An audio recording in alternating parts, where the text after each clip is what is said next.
जीवन में आने वाली हर बाधा अपने साथ एक सुनहरा अवसर लेकर आती है, लेकिन आलसी व्यक्ति जीवन भर शिकायतें ही करता रहता है और अवसरों को गंवा देता है, जबकि परिश्रमी अपनी दयालुता और उदारता से बाधाओं में भी अवसर तलाश लेते हैं।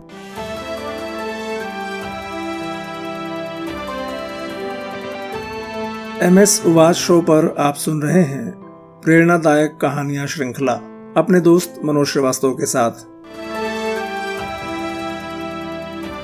आज की कहानी है अवसर।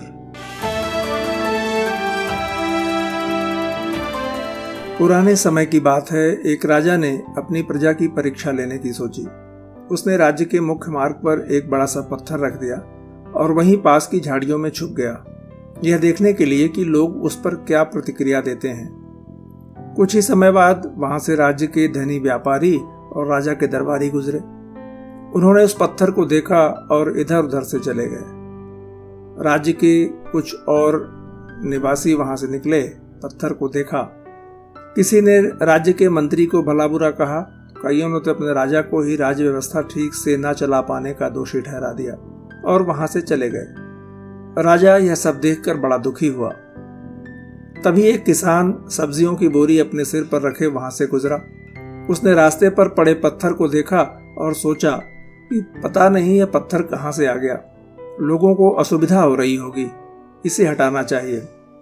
उसने अपनी बोरी सिर से उतारकर किनारे रख दी और पत्थर को हटाने का प्रयास करने लगा, लेकिन पत्थर इतना बड़ा था कि किसान के पसीने छूट गए। किसान ने हार नहीं मानी और काफी देर की मेहनत के बाद पत्थर को रास्ते से हटाने में कामयाब हो गया। उसने अपना पसीना पोंछा और सब्जियों की बोरी उठाकर चलने को हुआ। तभी उसकी नजर उस जगह पर पड़ी जहां पहले वो पत्थर पड़ा हुआ था।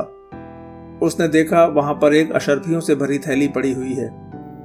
किसान ने उठाकर उसे खोला तो देखा थैली के अंदर एक राजकीय पत्र था, जिसमें लिखा हुआ था, मेरे राज्य के सबसे परिश्रमी और दयालु व्यक्ति के लिए, जिसने इस पत्थर को रास्ते से हटाया, उसके राजा की तरफ से छोटी सी भेंट। किसान ने ईश्वर और राजा का धन्यवाद कहा और घर की तरफ चला गया।